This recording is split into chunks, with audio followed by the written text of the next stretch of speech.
तू ही रे माझा मितवा. प्रेक्षकांनो, मालिकेचा जबरदस्त ट्रॅक आपल्याला पाहायला मिळणार आहे. मालिकेमध्ये मात्र आता या सगळ्यामध्ये जो काही ट्रॅक आलेला आहे त्यामध्ये रमाकांतने खूप मोठा रोल आता केलेला आहे. रमाकांत या सगळ्यामध्ये मात्र आता जो काही प्लॅनिंग केले वल्लरी आणि आता सौदामिनीने, या दोघांचं प्लॅनिंग आता पूर्णपणे फिसकटवलं आहे. ते म्हणजे स्वतः आता रमाकांतने आणि स्पर्धेच्या ठिकाणी अर्णव आणि ईश्वरी या दोघांना धूमधडाक्यामध्ये घेऊन आलेला आहे. आणि त्यानंतर खऱ्या अर्थाने अर्णव आणि रमाकांत यांच्यामधला नात्याचा एक छान दुवा आपल्याला हे पाहायला मिळणार आहे. नक्की काय घडलंय, कसं घडलंय, सगळं सविस्तर पाहू. इकडे आता रमाकांत अर्णवला आदल्या दिवशी थांबवतो आणि अर्णवला सांगायला लागतो, मला खरं तर तुला आता काहीतरी महत्त्वाची गोष्ट सांगायची आणि ती गोष्ट म्हणजे आता मला माझा भूतकाळ तुझ्यासमोर आणायचा आहे. भूतकाळात घडलेल्या ज्या काही गोष्टी आहेत ना, त्या गोष्टी जोपर्यंत मी तुझ्यासोबत आता आणत नाहीये, समोर आणत नाहीये, तोपर्यंत मला आता चैन पडणार नाहीये. असं म्हणत त्यांनी आता खूपच मोठा खुलासा करायचं ठरवलेलं आहे. आणि त्यानंतर मात्र आता तो इकडे सांगायला लागतोय, अर्णव म्हणायला लागतोय, हे बघा, मला तुमची आत्ता सध्या काही ऐकायचं नाहीये. कारण काहीही झालं ना तरी आता तुम्ही जे काही सांगाल त्याच्यावरती माझा विश्वास बसेल असंच नाहीये. त्यावरती आता इकडे तो ईश्वरी सांगायला लागते, बाबा एक काम करूया का आपण आता ह्या सगळ्या गोष्टी नंतर बोलूया. म्हणजे काहीही झालं ना तरी सुद्धा अर्णव सर तुमचं आता सगळं म्हणणं ऐकतील. पण या सगळ्यामध्ये आपण आता ही कॉम्पिटिशन उरकून जाऊ दे आणि ही कॉम्पिटिशन उरकली ना की त्यानंतर मग आता पुढे काय आहे ते आपण बोलूया. असं म्हटल्यावरती मात्र आता रमाकांत शांत बसलेला आहे. रमाकांतला कळतच नाहीये की अर्णव सोबत कसं बोलायचं आहे, कसं कम्युनिकेट करायचं आहे, त्याला काहीच गोष्टी कळत नाहीयेत. ईश्वरी मात्र आता त्याला सांगण्याचा प्रयत्न करते. बरं, तोपर्यंत वल्लरी ऐकते, अच्छा म्हणजे हा माझ्याबद्दल काही सांगणार आहे का? ते काही नाही आहे. हा जर का माझ्याबद्दल काही सांगण्याचा प्रयत्न करणार असेल मग मात्र या सगळ्यामध्ये मला आता थांबवलं पाहिजे. म्हणजे मी आता जर का माझ्याबद्दल काही ह्याला बोलण्याचा प्रयत्न केला तर ह्या रमाकांतलाच या घरातनं हक्कलपट्टी केलं पाहिजे. याला ह्या घरात ठेवणं हाच माझ्यासाठी खूप मोठा हे आहे, चुकीचं आहे. मी ह्याला का माझ्या घरात ठेवायला पाहिजे?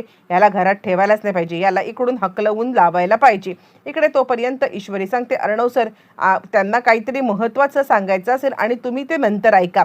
आता सध्या आपण कॉम्पिटिशनची तयारी करूया. बरं, आपण आता पाहतोय की इकडे राजेशने सौदामिनीला बोलवलेलं आहे आणि सौदामिनीला राजेश आता सांगत आहे, हे बघा, काही तरी सुद्धा तुम्ही या सगळ्यामध्ये एक काम करायचं आहे, ते कॉम्पिटिशन जिंकणार नाहीत याची काळजी घ्यायची.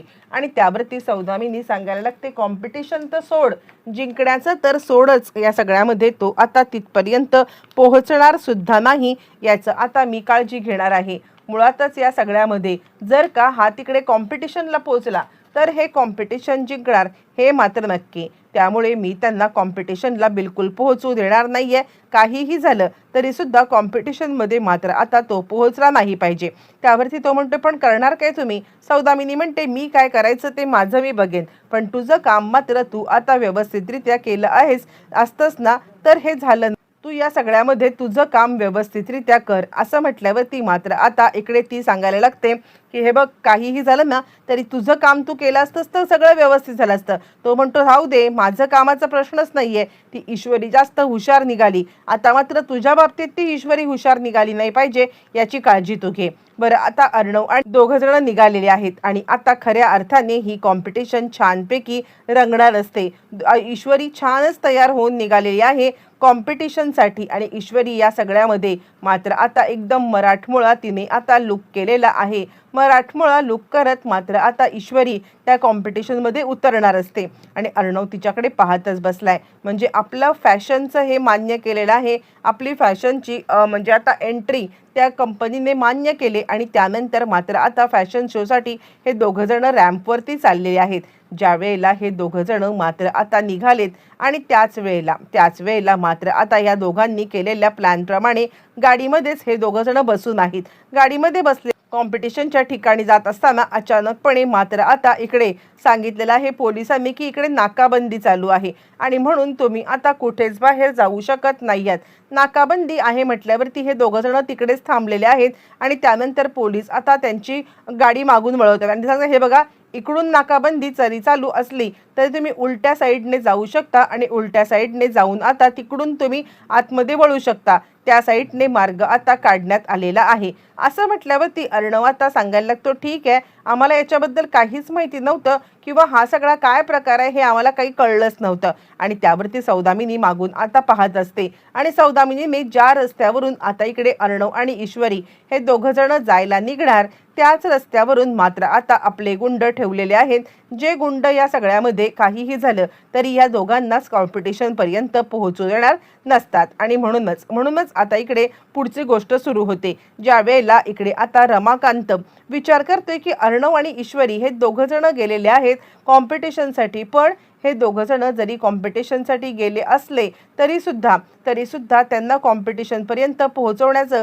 काम खरं तर माझं होतं. काहीही झालं तरी सुद्धा मला आता या सगळ्यामध्ये ही गोष्ट करायलाच पाहिजे होती. असं म्हटल्यावरती मात्र आता तो विचार करतो, नाही, मी सुद्धा त्यांच्या मागोमाग जातो. असं म्हणत ज्या वेळेला रमाकांत तिकडून निघालाय आणि रमाकांत त्याच गाडी घेऊन चाललेला आहे. रमाकांत रस्त्याने गाडी घेऊन जात असताना मात्र आता रमाकांतला दिसले ते म्हणजे बॅरिकेड्स आणि बॅरिकेड्सच्या मागे असलेले ते पोलीस आता इकडे सौदामिनीच्या सोबत बोलत आहे आणि सौदामिनीला पोलीस आता पैसे म्हणजे पोलिसांना सौदामिनी पैसे देत आहे. आणि आता पैसे देत ती इकडे सौदामिनी सांगत आहे की हे घ्या, अर्णव आणि ईश्वरी त्या रस्त्याने गेलेले आहेत, पुन्हा जर का उलटे फिरून या रस्त्याने जरी ते आले तरी त्यांना मात्र सोडायचं नाहीये. बाकी कोणतीही गाडी आता तुम्ही अडवायची नाहीये. आता रमाकांतने हा सगळा प्रकार पाहिला. आता अर्णव आणि ईश्वरी उलट्या रस्त्याने जायला लागलेले आहेत.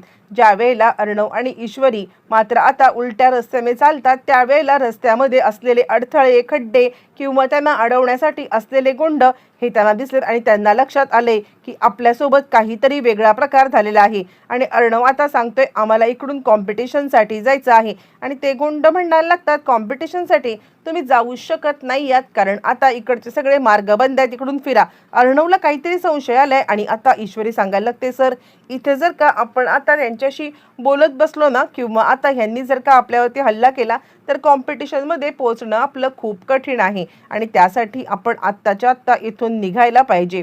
असं ज्या वेळेला ईश्वरी आता अर्णवला सांगत आहे आणि त्यावेळेला मात्र आता अर्णव तिकडून आणि त्यानंतर ते दोघं जण त्या गुंडांच्या नादी लागायच्या ऐवजी आपला मार्ग बदलतात. त्या मात्र आता रमाकांत या सगळ्यामध्ये तिकडे आलेला आहे. रमाकांत तिकडे येतो आणि तो आता अर्णवला सांगतोय, हा सगळा ट्रॅप रचण्यात आलेला आहे आणि हा ट्रॅप रचणारी दुसरी तिसरी कुणी नाहीये तर आहे सौदामिनी. माझ्याकडे तुला सांगण्यासारखं बरंचसं काही आहे, पण सध्याच्या घडीला मी तुला इतकंच सांगेन की आता भूतकाळामध्ये जे काही प्रकार घडलाय ना, तर भूतकाळातला हा सगळा प्रकार घडवून आणणारी बाई सुद्धा आपल्याच घरातली आहे, वल्लरीने हा सगळा प्रकार केलेला आहे. आणि म्हणूनच मी तुला एकच गोष्ट सांगतो आहे, ते म्हणजे कुणावरतीही विश्वास ठेवू नकोस. मी जे काही सांगतोय ना ती गोष्ट लक्षात ठेव. असं म्हणत तो आता सांगतोय, चल आपल्याला पोलिसांच्या तावडीतून सुटून जायचं आहे. पण अर्णव म्हणतो, तिकडे पोलिसांनी गस्त घातलाय. यावरती तो सांगायला लागतो, पोलिसांनी गस्त घातलाय तो फक्त एकाच गोष्टीसाठी, तुला अडवण्यासाठी, बाकी कोणत्याही कारणासाठी हा गस्त नाहीये. आणि असं म्हटल्यावरती तो सांगतो, तुम्ही माझ्या गाडीमध्ये खाली लपून बसा, मी तुम्हाला कॉम्पिटिशनपर्यंत कसंही घेऊन जाणार आहे. आत्तापर्यंत एक बाप म्हणून मी माझं कर्तव्य कधीच पूर्ण केलेलं नाहीये. आज ते कर्तव्य मी पूर्ण करणार आहे. असं म्हटल्यावरती मात्र आता लगेचच तो अर्णव आणि ईश्वरी या दोघांना गाडीमध्ये बसायला आणि त्यानंतर मग आता इकडे ह्या दोघांना लपवून आपल्या गाडीच्या डिक्कीमध्ये टाकून आता इकडे घेऊन आलेला आहे तो म्हणजे रमाकांत. आता रमाकांतला अडवायला पोलिसांना काही माहितीच नाहीये की रमाकांतला अडवायचं आहे म्हणून आता रमाकांत या दोघांना सुद्धा आता घेऊन कॉम्पिटिशनच्या इकडे आलेला आहे. आणि मुळातच या सगळ्यामध्ये कॉम्पिटिशन आता इकडे म्हणजे त्याची अनाउन्समेंट होत आहे की आता सात्विका फॅशन यांची एंट्री आलेली नाहीये. सात्विका फॅशन यांची एंट्री न आल्या कारणाने त्यांना या सगळ्यामधून बाद करण्यात येत आहे, अशी ज्या वेळेला अनाउन्समेंट होत आहे त्याच वेळेला रमाकांत तिकडे पोहोचलेला आहे. रमाकांत तिकडे पोहोचतोय आणि थांबा, आमची एंट्री झालेली आहे, आम्ही आता येत आहोत, असं म्हणत रमाकांतने धूम धडाक्यात एंट्री केलेली आहे.